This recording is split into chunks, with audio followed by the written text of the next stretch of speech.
Hola a todos los oyentes, bienvenidos a este podcast educativo llamado Administración y Gestión, un espacio en el que conversamos con profesores expertos alrededor de las tendencias en las organizaciones.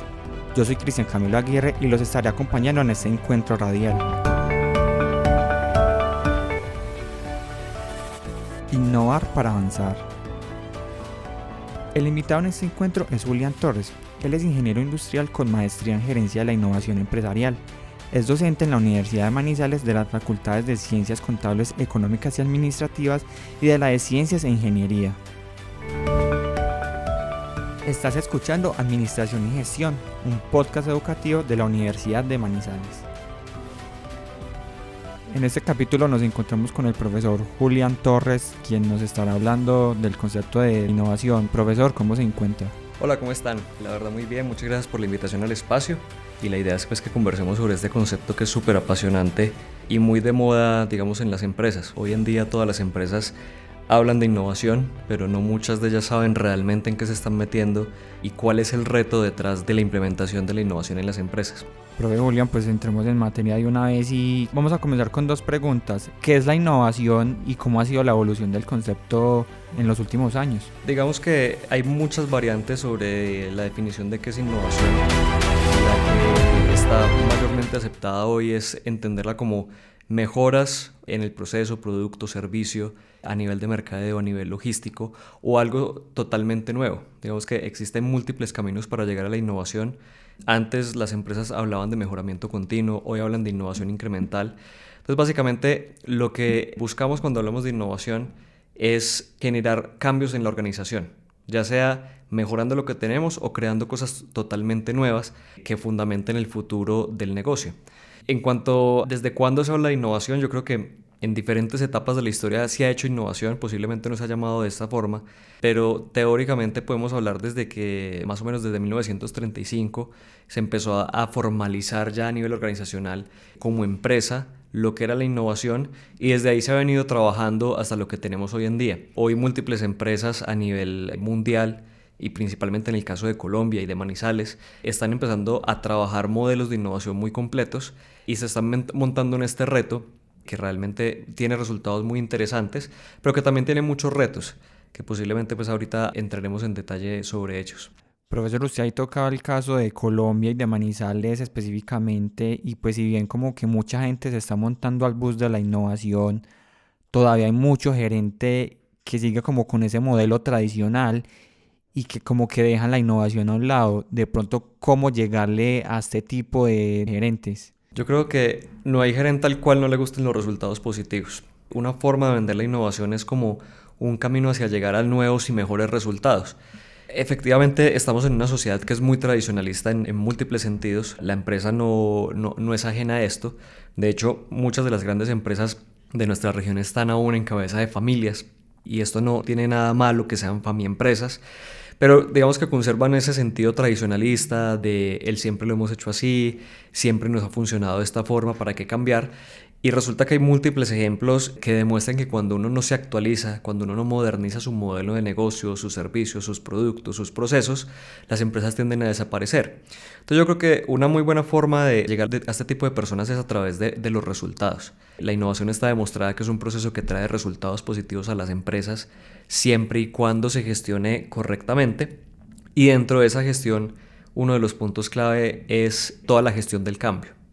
La innovación no solamente es una varita mágica que llegamos y de un día para otro ya estamos innovando, sino que es un proceso que tiene que incluir a la gente. Es imposible innovar sin la gente. Y si yo no le doy las herramientas, si yo no los capacito, si yo no creo un espacio en el cual la innovación sea bien vista y sea premiada, muy difícilmente la empresa se va a montar en este tema. Entonces, para contestar puntualmente la pregunta, yo creo que hay que meterse justamente por el lado de los resultados que puede obtener la innovación, pero apalancados siempre de un tema de gestión del cambio y la cultura. Ahí en esta última respuesta nos mencionó la innovación de pronto bien hecha y la mal ejecutada.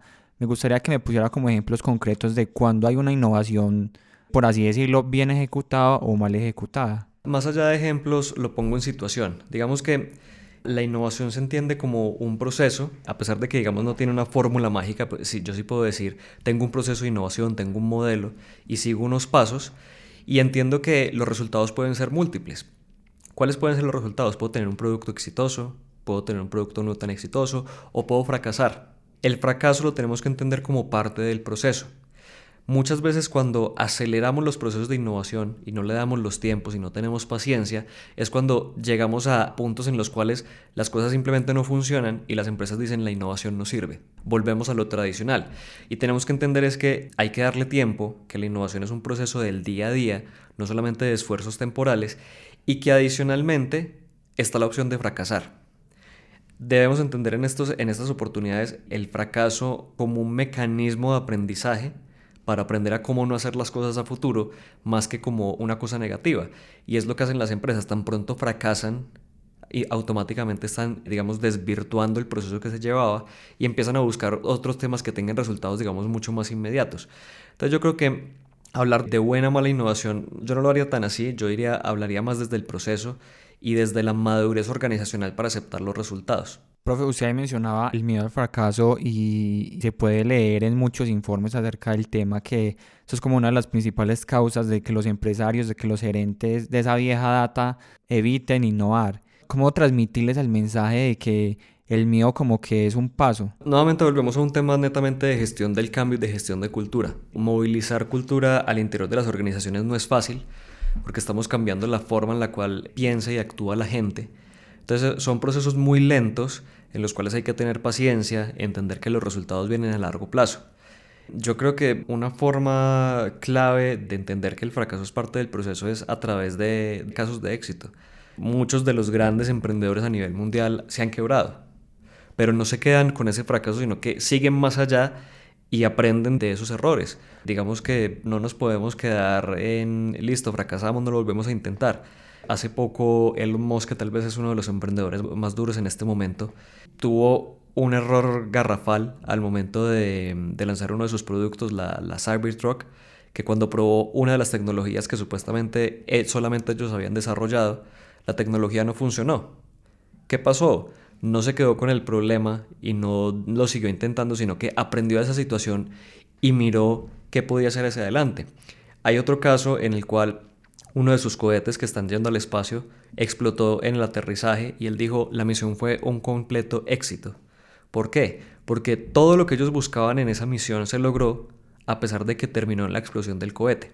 Entonces yo creo que lo que hay que hacer es fijarse metas claras de qué es lo que queremos hacer con el proceso y entender en qué punto soltarlo y en qué punto aprender.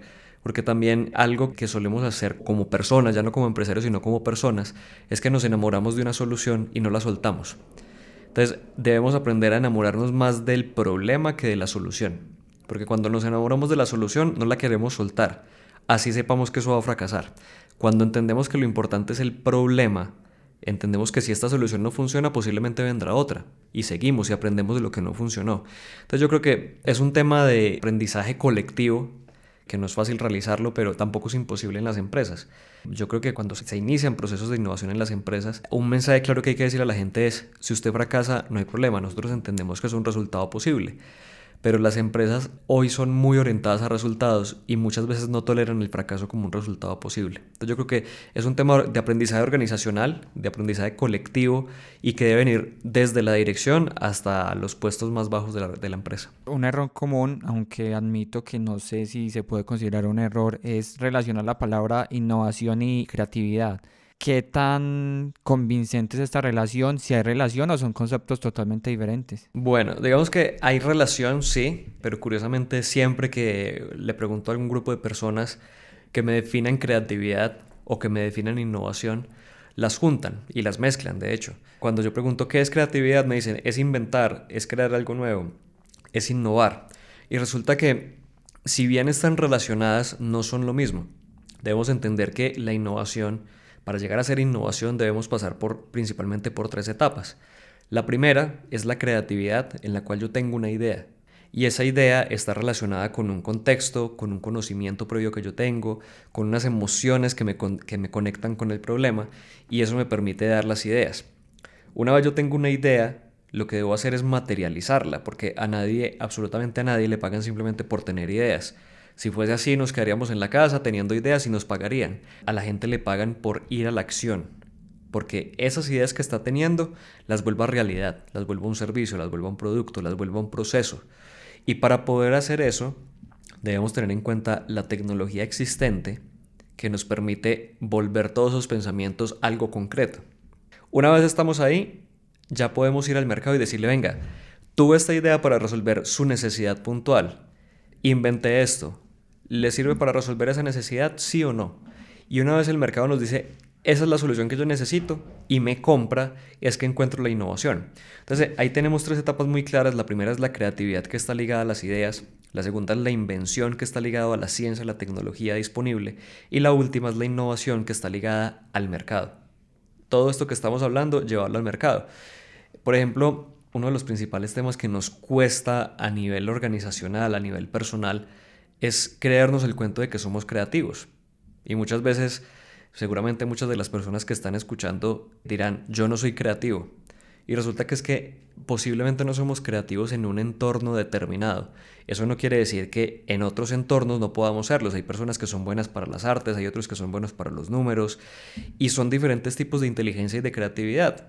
Esto nos lleva a que eso nos pueda poner en una situación en la que portemos en diferentes entornos.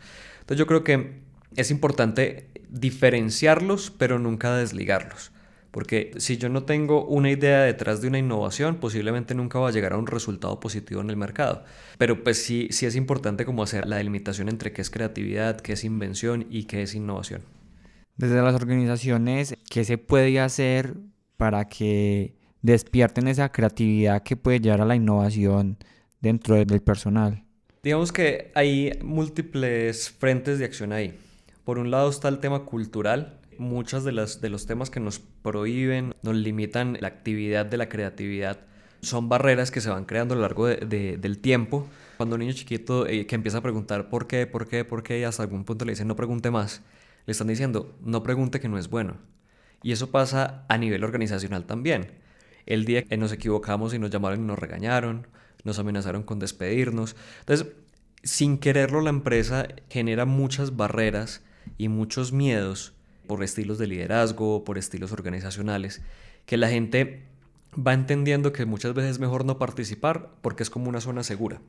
Entonces, algo que tienen que hacer las empresas es, por un lado, generar un entorno amigable hacia la innovación, es decir, en el cual fluyan las ideas, que no se descalifiquen, que haya liderazgos positivos, que construyan sobre esas ideas. Y por otra parte, capacitar a la gente, porque la creatividad no, si bien nacemos con ella, cuando niños todos somos creativos y todos tenemos ideas súper descabelladas, y con el paso del tiempo, mientras vamos acumulando como esa maleta llena de barreras que nos prohíben participar muchas veces, la vamos perdiendo, todos somos creativos. Y lo que tenemos que hacer es potencializar esa capacidad. Y eso se puede hacer a través de capacitación, formación, entrenamiento. Y lo que decía al principio, un tema netamente de abra su cultura. Y lo que usted dice que quiere hacer innovación, demuéstrelo en el día a día. No solamente lo plasme en un papel, en un mensaje, y desde la dirección empiece a propiciar esos espacios, empiece a hacer que las ideas fluyan por la organización. Muchos estudiantes seguramente irán a escuchar este capítulo. Quería preguntarle, desde la academia, ¿qué se está haciendo de pronto en otras ciudades, acá en Manizales, con los estudiantes jóvenes, incentivar esa innovación, que ellos lleven estos procesos a sus futuros empleos? Yo creo que algo muy importante que está haciendo la academia y algo que yo realmente agradezco es que primero que todo hoy en día se está hablando de innovación. Es lo que nos tiene el día de hoy acá. Antes hablar de innovación, pues posiblemente se hablaba de Kaizen, de mejoramiento continuo, que son algunas metodologías japonesas, pero no se dedicaban materias completas y espacios completos y ciclos formativos completos a hablar de innovación.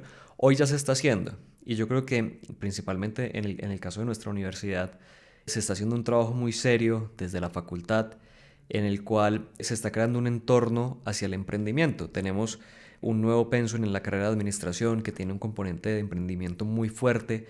Adicionalmente se tiene la unidad de emprendimiento, se tiene la oficina de contacto con los empresarios. Entonces yo creo que Algo que se está empezando a hacer y que antes no quiero decir que no se hacía, pero se hacía para temas distintos, es que la universidad está empezando a pensar en estudiantes formados en innovación y adicionalmente se está empezando a acercar mucho más a las empresas. Anteriormente, más allá de un tema de extensión, un tema posiblemente de consultoría realizada por los profesores y el tema de las prácticas, no había mucho más contacto entre la empresa y digamos las universidades. Hoy yo creo que ese abanico de posibilidades se está abriendo mucho más y hay casos muy claros en los cuales las empresas también están buscando a las universidades.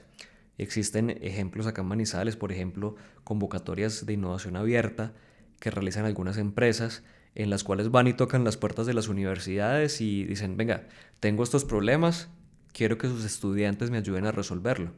Yo creo que es un ambiente muy bueno el cual se está generando a nivel ecosistema de innovación en Manizales, se está generando tejido, algo que posiblemente ciudades como Barranquilla, Bogotá, Medellín nos lleva mucha ventaja porque ellos tienen, digamos, unos lazos mucho más fuertes entre sus empresarios y entre su tejido de innovación, pero nunca es tarde para empezar y yo creo que nosotros estamos justamente en ese momento en el cual estamos conectando mucho más la empresa y la academia y la ciencia. El tema de MinCiencias ha ayudado bastante con todo esto. Profesor, pues usted ha estudiado el tema y sí me gustaría preguntarle, las empresas, sin mencionar nombres, que de pronto ha podido estudiar, ¿cuáles son los pasos mal dados que han dado al momento de innovar?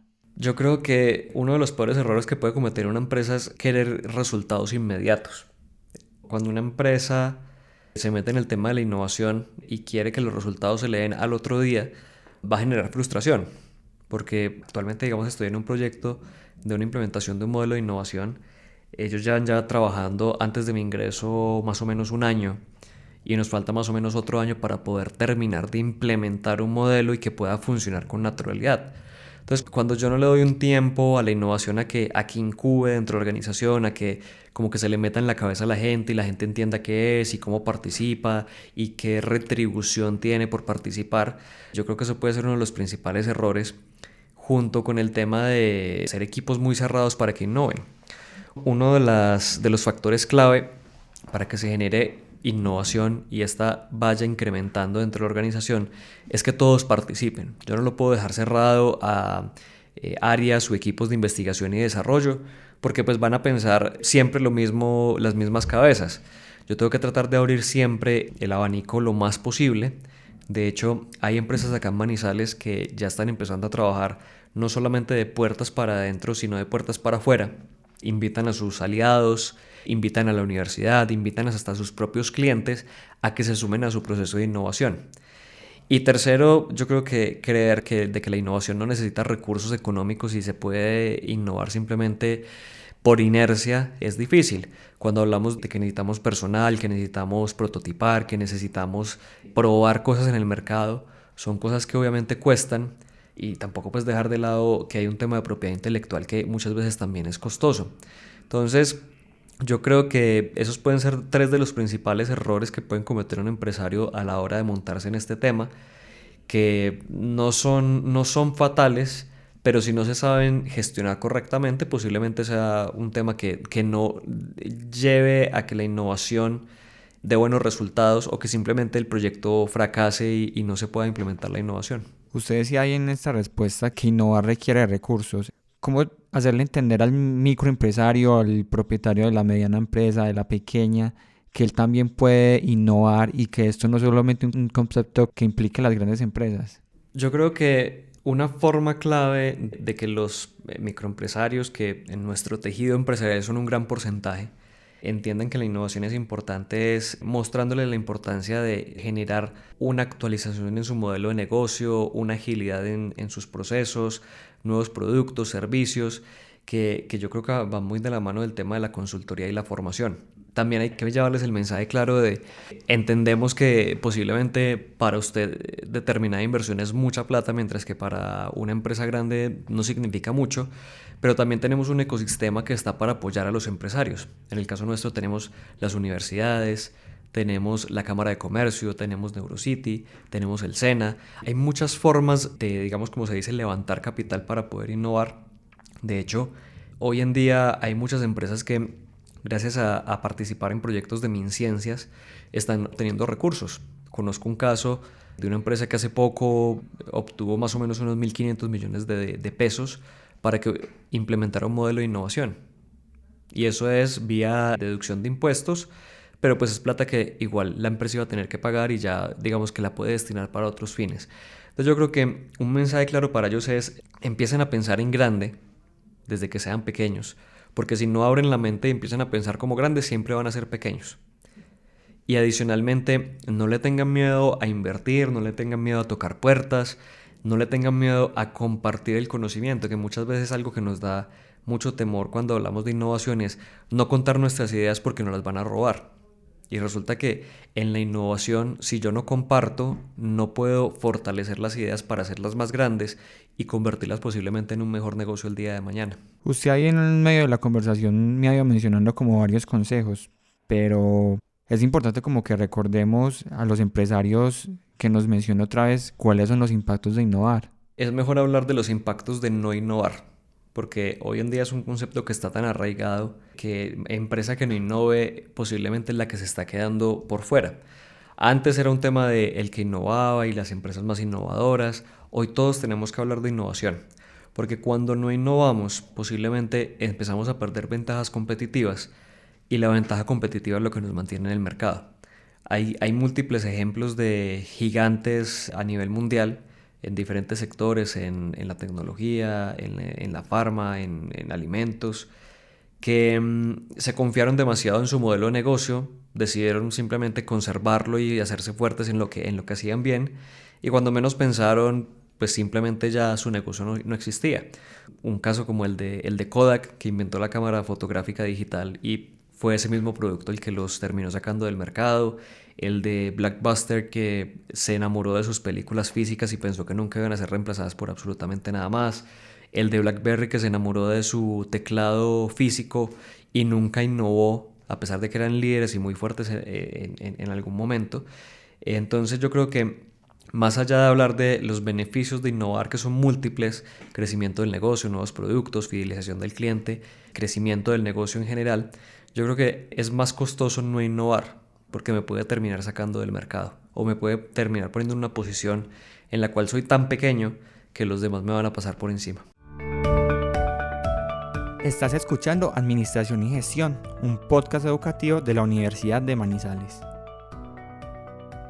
Listo, ¿y cuáles son los retos que trae el concepto consigo?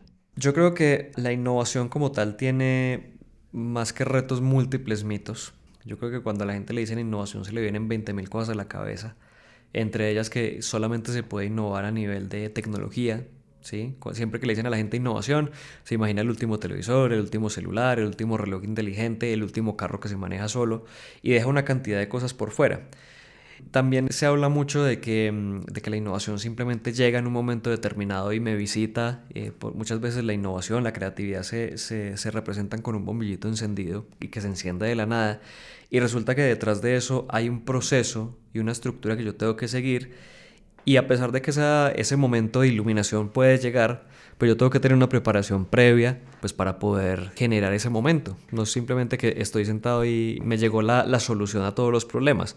También está el tema de que cuando pensamos del inventor tradicional, por allá cuando pensamos de Nikola Tesla, de Graham Bell, imaginamos que es un inventor por allá en su laboratorio, solo, que simplemente está haciendo experimentos tipo Frankenstein, y eso pensamos muchas veces en las empresas, que está el equipo de investigación y desarrollo y que son los únicos que pueden sacar nuevas iniciativas, y resulta que la innovación es un tema colaborativo, es un tema que si yo no colaboro con los demás y yo no me junto y yo no proceso mis ideas, pues posiblemente se me van a caer en la cabeza y seré muy creativo, pero no soy muy buen inventor ni mucho menos buen innovador.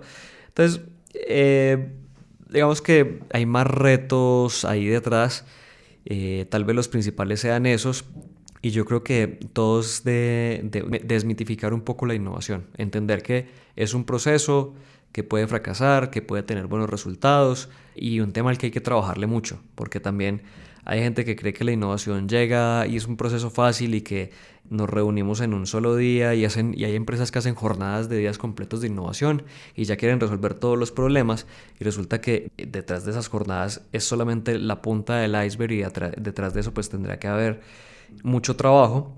Y yo creo que las empresas tienen que prepararse justamente para eso. Las empresas se dejan consumir mucho por su día a día, a cuidar su negocio y a que digamos que no se les quiten, no los quiten del mercado, pero no entienden que también tienen que empezar a pensar en futuro. Entonces se dice hoy que las empresas deben ser ambidiestras, que con una mano deben pensar en el presente y explotar el negocio y que con otra deben pensar en el futuro y pensar qué es lo que van a poder hacer el día de mañana. Digamos, hoy hay muchas industrias que trabajan con recursos no renovables. ¿Qué va a pasar cuando esos recursos se acaben? ¿Qué van a hacer? ¿O se van a dedicar simplemente a explotar esos recursos hasta que ya no existan y después definir? Entonces yo creo que hablar de esos temas es importante. También un reto es que muchas veces pensamos que simplemente por sacar un producto súper novedoso, distinto, la gente lo va a comprar automáticamente. Y resulta que muchas veces ni siquiera entendimos cuál era la necesidad inicial de esa persona, entonces diseñamos algo que la gente no necesita. Los casos en los cuales las empresas crean necesidades al mercado son muy escasos. Entonces yo tengo que entender que uno de los principales retos es escuchar correctamente el mercado, definir cuáles son las necesidades que tiene y problematizar correctamente. Construir problemas nos cuesta demasiado. Cuando tenemos que definir un problema, cuando tenemos que definir un reto, es algo que nos cuesta mucho. Y es la base principal porque sobre ese problema que yo defina, que se basa en unas necesidades que vienen del mercado, es que yo voy a poder empezar a generar ideas de posibles soluciones a futuro.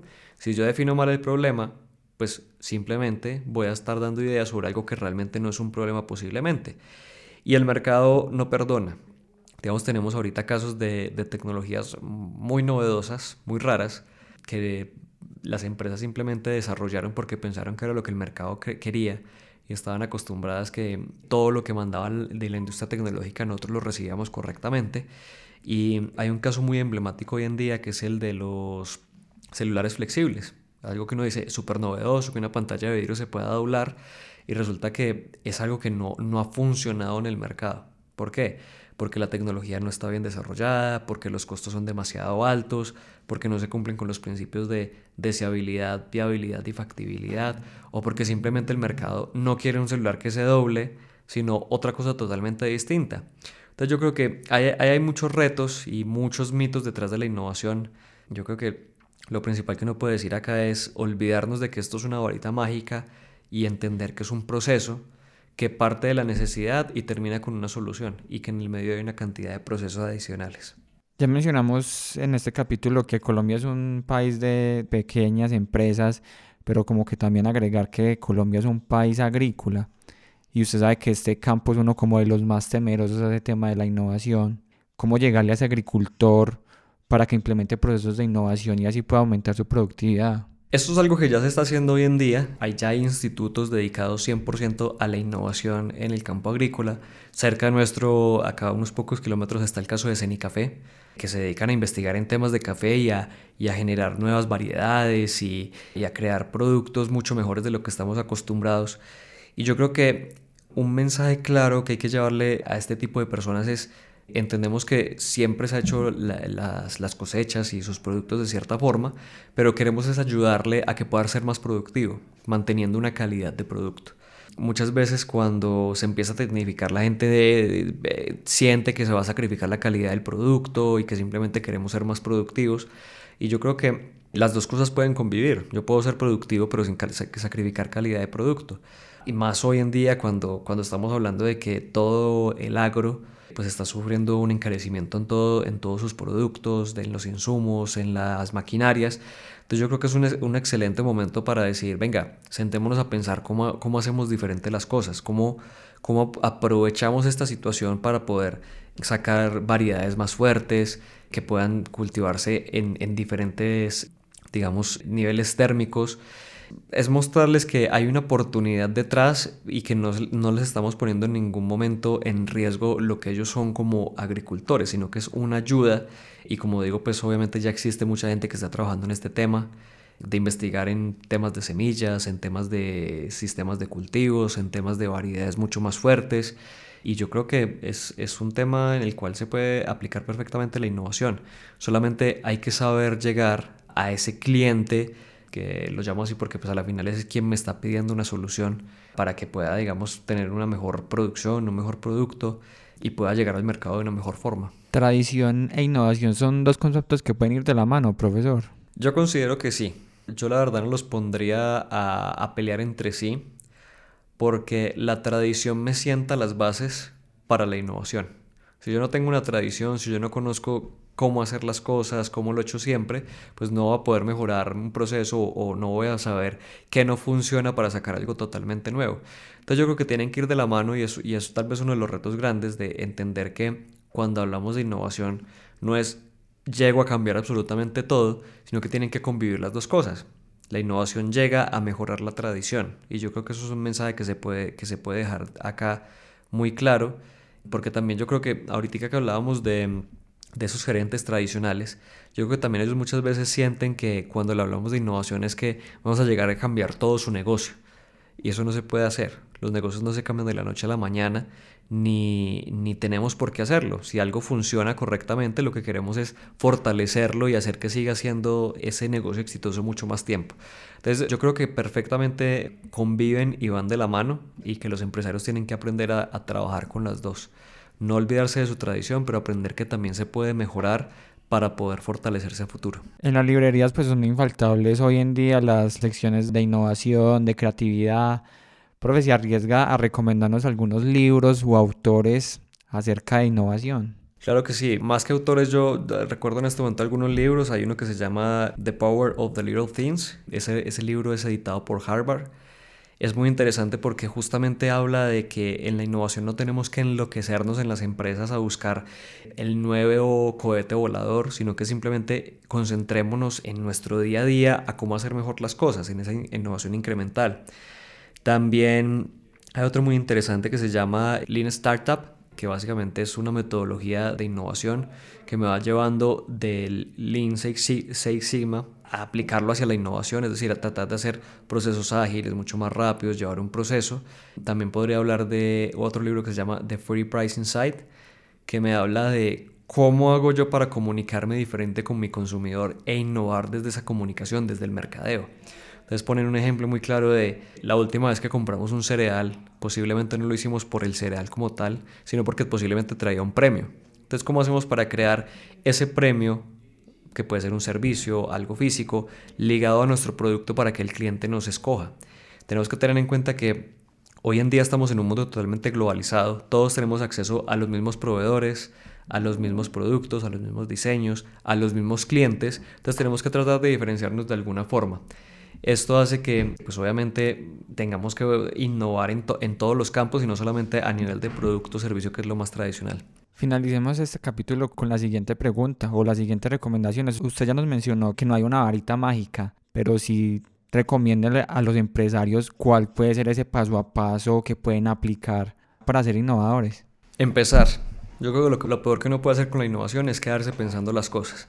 Después de hablar con múltiples expertos para fortalecer un poco los procesos en los que estoy actualmente, llegamos a la conclusión de que muchas veces en estos temas queremos tener todo perfecto antes de empezarlo a hacer. Y realmente eso es imposible. Lo que tenemos que hacer es tener una estructura sólida, unas bases, un modelo, unos principios, unas reglas, unos procesos claros y empezar a actuar. Porque si no actuamos y nos quedamos diseñando sobre un tablero, sobre un PowerPoint, pues nunca vamos a entender qué es lo que funciona y qué no funciona para la organización. Porque al igual que lo decía ahorita, que la innovación no tiene una varita mágica y simplemente llego y ya está implementado el proceso de innovación, también tengo que entender que lo que es exitoso para algunas empresas, para mí posiblemente no lo sea.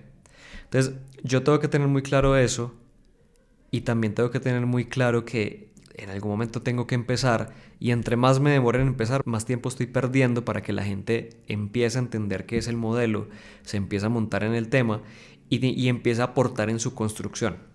La innovación no es un tema que surja en las oficinas de las altas directrices, sino que se construye entre todos.